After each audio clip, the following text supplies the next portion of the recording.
tajnica sređu znate, tajnica kako ide? Jako si me sportivi. Danas je 6. siječnja 2014. godine, vučemo na 2 ergometra po 100 km, sad smo već prešli 40. Još samo 60. Navijačice, Marija je živa.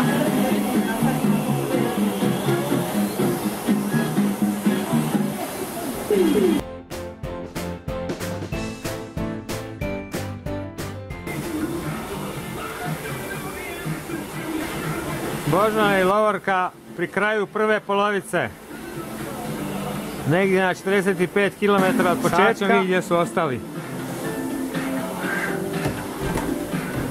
Evo ima još navijača ovdje, ko kaže da nema navijača. Taj Dragan Falak. Bravo! Na navijača i veslača. Tamo je 45 km već palo. Maja, ti si spremna još za koju?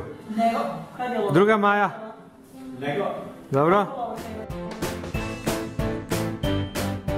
E da, pazite na smiješak. Jer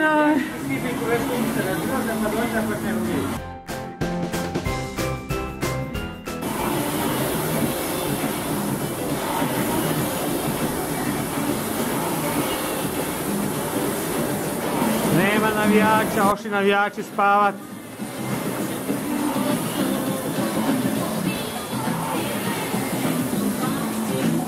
Evo Lovorka još 200 metara, tako Lovorka?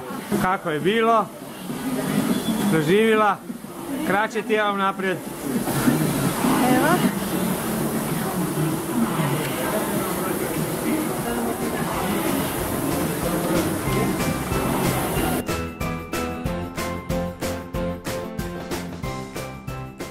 Evo i Dražena konačno. Samo 35 km i uspjeh do 100 km.